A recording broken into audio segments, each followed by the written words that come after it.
औज़ुबिल्लाहि मिनश्शैतानिर्रजीम बिस्मिल्लाहिर्रहमानिर्रहीम नहमदुहु व नुसल्ली अला रसूलिहिल करीम व बाद। अज़ीज़ान मोहतरम, आज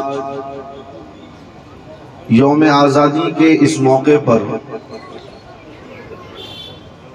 हाजिर होकर और अपने वतन के तिरंगे को सलाम करके हम अपनी मोहब्बतों का इजहार कर रहे हैं। मैं ज़्यादा लंबी चौड़ी तकरीर या खिताब के लिए नहीं आया। मुझसे पहले मेरे बिरादर सैयद हसन अली बाबा ने जामे खिताब कर दिया और जो ज़रूरी बातें थीं वो आपकी खिदमत में पेश कर दी। अब अमल करना आपका काम है। तो मैं इस शेर के साथ अपनी गुफ्तगू का आगाज करूंगा कि दो रंगी छोड़ यक रंगी हो जा, दो रंगी छोड़ यक रंगी हो जा, सरासर संग हो जा या सरासर मोम हो जा। अज़ीज़ान गिरामी, जब भी समाज और माशरे की बात आती है तो हर साल हम कोशिश करते हैं कि अपने माशरे के हालात से अपनी कौम को आगाह किया जाए। लेकिन अफसोस इस बात पर है कि हर साल हम कहते भले और आप सुनते भले, बात यहां से कही तो जाती है मगर अमल नहीं की जाती।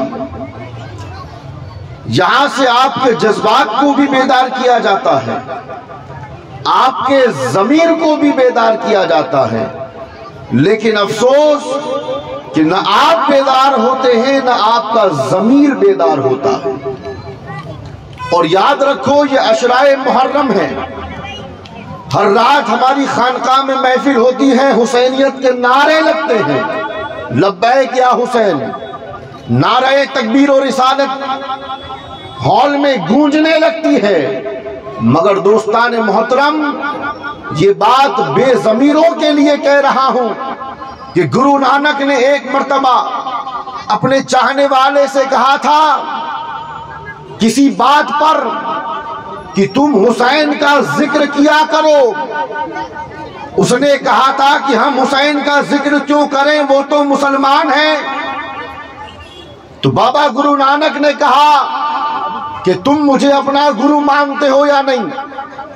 उसने कहा बिल्कुल मैं आपको अपना गुरु मानता हूं। तो कहा कि मैं जो कहूंगा उस पर अमल करोगे या नहीं। बाबा गुरु नानक के चेले ने कहा कि बाबा जो भी कहोगे अमल करूंगा। तो बाबा गुरु नानक ने कहा कि जाओ, मैं तुमसे कहता हूं कि जाकर अपनी बहन से निकाह कर लो, शादी कर लो। वो फौरन गुस्से में उठा और उठ करके कहने लगा कि बाबा अपनी जुबान को लगाम दो, मेरा ज़मीर इस बात की इजाजत नहीं देता कि मैं ये काम करूं। तो बाबा गुरु नानक ने कहा कि जिस ज़मीर की तुम बात कर रहे हो इसी ज़मीर का नाम हुसैन है।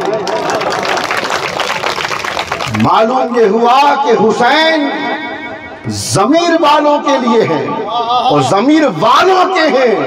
इसलिए अगर हम अपने आप को हुसैनी कहते हैं तो हमें अपने ज़मीर को बेदार करना होगा। अज़ीज़ान मिल्लत इस्लामिया, मैं अर्ज ये करने लगा हूं कि आज हमारे मुआशरे में एक नहीं दसियों बातें ऐसी हैं जिनका खात्मा बहुत जरूरी है।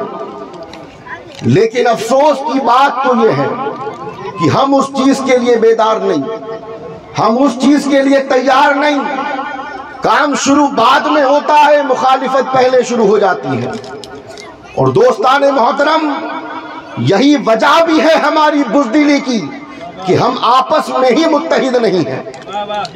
आज अगर हम पुलिस की गाड़ी को देख लें तो होना तो ये चाहिए कि पुलिस को देखकर हम अपने आप को महफूज महसूस करें, क्योंकि पुलिस है हमारी हिफाजत के लिए। पुलिस है हमारे तहफ्फुज के लिए, लेकिन आलम यह है कि पुलिस को देखकर हम भागने लग जाते हैं। वजह जहालत, वजह इख्तिलाफ। और अर्ज करने लगा हूं, जब तक हम अपनी कौम में छुपे हुए उन चुगलखोरों का इलाज नहीं करेंगे, तब तक हमारी कौम कभी तरक्की नहीं कर सकती। चाहे समाज के मुआशी मामलात हो, या इक्तिसादी मामलात हो, या मजहबी मामलात हो, हर जगह नुकसान चुगलखोरों ने पहुंचाया। हमारे पास आए तो हमारे, उनके पास गए तो उनके। अरे मुसलमानों, तुम्हारा माजी तो ये कहता है कि जिस गली से तुम गुजर जाया करते थे, बातिल कुव्वतें तुम्हें देखकर कांप उठती थी। लेकिन आज जिस गली से तुम गुजर रहे हो, तुम्हारा मजाक उड़ाया जा रहा है। और यहां कहने में मुझे न तो डर है, न शर्म है, न अफसोस। अरे ये डीसा की सरजमीन आग के अंगारों पर नहीं, बल्कि बुजुर्गाने दीन के फैजाने करम के साए तले। तो आप पर उंगली उठे, आपको गाली दी जाए, आपको जलील किया जाए, आपको रुसवा किया जाए, तो जिम्मेदारी आपकी बनती है, कौम के बड़ों की बनती है कि अपनी कौम को इज्जत दिलाएं। इज्जत अगर आपकी खराब होगी तो पड़ोसी आपको इज्जत दिलाने नहीं आएगा। पड़ोसी मुल्क आपको इज्जत दिलाने वाला नहीं है, आपको अपनी इज्जत के लिए खुद लड़ना है। और हालात तो यही है कि हिंदुस्तान का दुश्मन, मजहब का दुश्मन आपके बच्चों के हाथ में तलवार देखना चाहता है, आपके हाथों में मोबाइल, आपके बच्चों के हाथों में मोबाइल देखना चाहता है।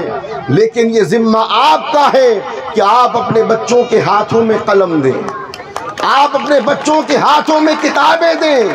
क्योंकि याद रखो, जहां तालीम नहीं वहां तरक्की नहीं, जहां एजुकेशन नहीं वहां कामयाबी नहीं। जरूरत है अपने बच्चों को इस मामले में आगे बढ़ाने की।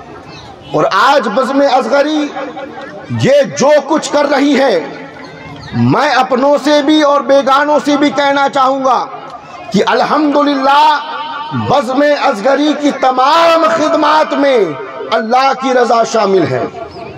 मानो या न मानो ये तुम्हारे पर है, ये तुम पर डिपेंड करता है।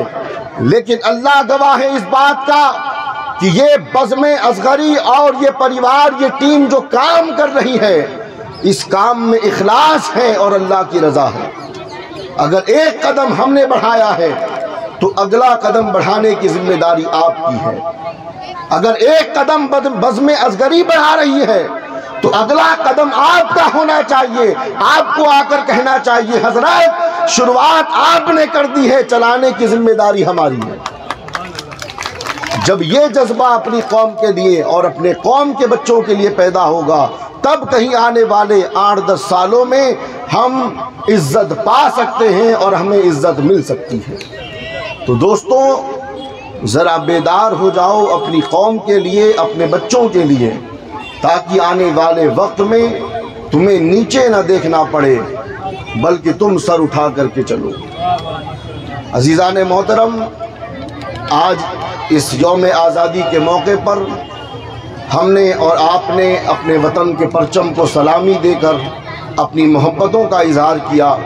और मैं बारहा कहता हूँ कि हम यहाँ पर इस दिन का एहतमाम करके और इस तिरंगे को सलामी देकर अपनी मोहब्बत का सबूत तो देते ही हैं, लेकिन हमारा एक और मकसद ये भी होता है कि हम अपने आने वाली नस्लों के दिलों में वतन की मोहब्बत को पैदा करें। और ये दिखावा नहीं है, ये मोहब्बतें हैं जिनका इजहार यहाँ पर हो रहा है। अल्लाह हमारी मोहब्बतों को, काविशों को अपनी बारगाह में कबूल फरमा ले।